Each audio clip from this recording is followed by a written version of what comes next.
ఇల్లు కట్టుకొనిన సందర్భంలో ఇల్లు బండ మీద అని ఉంది. బండ అనగానే మనందరం చెప్తాం, అందరం పాస్టర్లను కూడా చెప్పే మాట ఏది? బండ ఎవరు? క్రీస్తు మీద కట్టబడిన ఇల్లు. తప్పదు.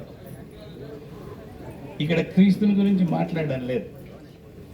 బండ అనే మాటకు గ్రీకులో పెట్రాన్ అనే మాట వాడింది. ఇక్కడ పెట్రాన్ రాయి, మామూలుగా ఒక రాయి, చెక్కబడిన రాయి, ఒక కొండ నుండి తీయబడిన రాయి, చెక్కుని మనం కడతాం కదా, రాయి పెట్రాన్. కాబట్టి పెట్రాన్ మీద కట్టబడిన ఇల్లు. సో లోక సంబంధంగానే క్రీస్తు మాట్లాడుతూ ఉన్నాడు. మీకు ఇంకొకటి తెలుసు, చాలా మంది రోమన్ క్యాథలిక్ వారు, మన బోధకులు కూడా తప్పు చేసేది ఏంటంటే, పేతురును కూడా నీవు పెట్రాస్ అనబడదు. పెట్రా గ్రీక్ పదం. పెట్రా అంటే కూడా రాయే. సరే, ఇల్లు కట్టినవాడు పెట్రాన్, పేతురు పెట్రాన్, రాయి, బండ. మరి క్రీస్తు ఆయన పెట్రానా? ఆయన కూడా బండని కదా? కాదు. క్రీస్తుకు మాత్రం అపోస్తల కార్యం 4:11లో వేరే పదం వాడినారు. నేను అది చదవను, కానీ ఎందుకు చెప్తున్నానంటే ఇది మనం క్రైస్తవులను తెలుసుకుంటే మంచిది. ఏమన్నాడంటే లిథాస్ అనమాట. లిథాస్ బండ, క్రీస్తుకు వాడబడిన మాట. కాబట్టి పేతురు పెట్రాస్ బండ అయినా రాయి అయినా, ఇల్లు రాయి మీద కట్టబడిన ఇది పెట్రాస్, పెట్రాన్ అనేమాట. కానీ క్రీస్తుకు వాడబడిన పదము లిథాస్. లిథాస్ అంటే జీవము కలిగిన రాయి. సో యేసు ప్రభుకు మనం ఎప్పుడు ఈ బండకు పోసుకోవు.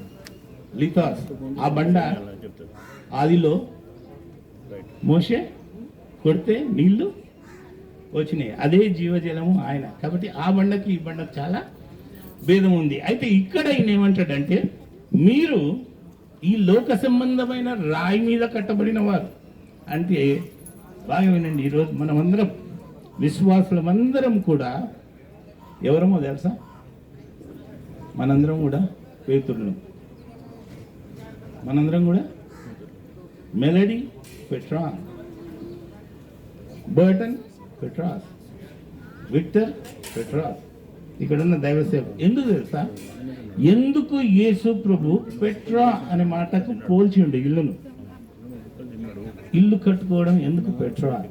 దాని ముందర 2 మాటలు ఉన్నాయి. మా అంకుల్ ఆల్రెడీ కవర్ చేసాడు, కానీ మళ్ళీ ఒకసారి చూద్దాం. అదే వచ్చిందని చూద్దాం. ఈ నా మాటలు విని, చూడండి, ఈ నా మాటలు విని వాటి చొప్పున చేయువాడు. 2 విషయాలు. ఈ నా మాటలు విని, క్రీస్తు అంటున్న మాట, జీవజలమైన లిథాస్ అనే బండ అంటున్న మాట. ఈ మాటలు విని, నేను చెప్పిన ఈ మాటలు విని దాని ప్రకారము చేయువాడు పెట్రాస్ వంటి వాడు. రాతి మీద ఇల్లు కట్టుకున్న గొప్పవాడు. కాబట్టి క్రీస్తు అనే బండ మీద కట్టబడిన ఇల్లు కాదు. క్రీస్తు అనే బండ ఏమిటంటే ఈ నా మాట విని దాన్ని చొప్పున చేయుట. ఆత్మీయ స్థితి, జీవానికి సంబంధించి. ఎప్పుడైతే నువ్వు ఆ మాట విని ఆ ప్రకారం చేస్తావో అప్పుడు నీళ్లు పెట్రాస్ అవుతుంది, బండ మీద కట్టుకుని నీళ్ళు అవుతుంది. ఈ లోకంలో కూడా మీరు దీవించబడిన వారు, గట్టిగా ఉండేవాళ్ళు అవుతారు అని అంటుంది. కాబట్టి మెలడీ విషయం, బర్టన్ విషయం చెప్పాలన్నా, మా అంకుల్ విషయం, ఆంటీ విషయం చెప్పాలన్నా, వారు దేవుని మాట విన్నవారు, దాని ప్రకారము జీవిస్తున్నవారు. ప్రపంచంలో ఎంతో మంది ఎన్నో ఇళ్ళు కట్టుకోవచ్చు. మనం ఎందుకు?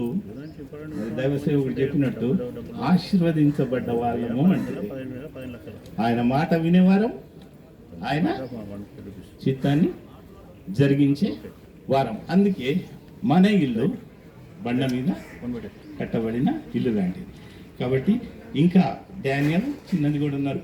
మీరు కూడా కొన్ని ఉండే మమ్మీ డాడీ దాకా, తాత అమ్మమ్మ లాగా ఎట్లుండాలా? దేవుని మాట వినాలి. అంతేకాకుండా దాని ప్రకారము మనము జీవించాలి. అప్పుడు మమ్మీ డాడీ కాదు, మీరు కూడా ఇంతకంటే గొప్పగా